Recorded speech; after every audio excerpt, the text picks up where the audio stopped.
অসমত যেটো জোটবন্ধন হৈছে এইটো বিয়া বাৰু দিন ঠিক কৰাৰ কাৰণে, সেইটো ইলেকশ্যনৰ কাৰণে হোৱা নাই। আৰু য'তে অখিল গগৈ থাকিব গাখীৰত নিমখ ঢালিবই, সেইকাৰণে সেইটো জোটবন্ধন লৈ আমি চিন্তা কৰিব নালাগে। সেইটো এক্সিডেণ্ট হ'বই কনফাৰ্ম।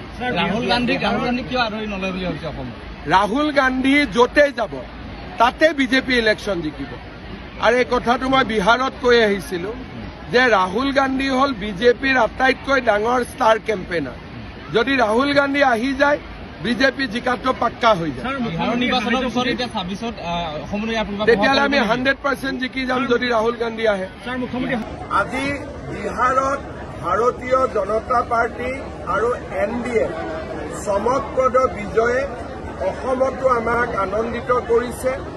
নৰেন্দ্ৰ মোদী ডাঙৰীয়াৰ নেতৃত্বৰ প্ৰতি ৰাইজৰ যি সমৰ্থন, এই ৰিজাল্টে আকৌ এবাৰ প্ৰমাণ কৰিছে।